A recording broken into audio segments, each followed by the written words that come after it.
யாபேசை குறித்து சொல்லும் போதே அவன் கனம் பெற்றவனாயிருந்தான் என்று தான் சொல்லப்பட்டிருக்கு.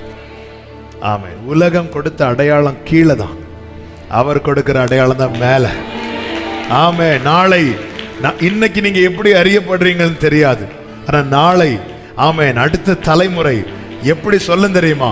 அவர் கொடுத்த அடையாளத்தின்படி, உலகம் கொடுத்த அடையாளத்தின்படி அல்ல, கர்த்தர் கொடுத்த அடையாளத்தின்படி. ஆமென். ஹல்லேலூயா. யாக்கோபு இன்னைக்கு எப்படி அறியப்படுகிறான் தெரியுமா? ஆமென். தேவன் இஸ்ரவேல் என்று கொடுத்த அடையாளத்தின்படி. அந்த இஸ்ரவேலை திருப்பி பார்க்கும் போது யாக்கோபை தான் இஸ்ரவேலா மாற்றி இருக்கிறார். இந்த யாபேஷா, இந்த பட்டணம் என்ன பட்டணம்? இது யாபேஷ். என்னப்பா யாபேஷ், இது என்ன புதுசா இருக்கு?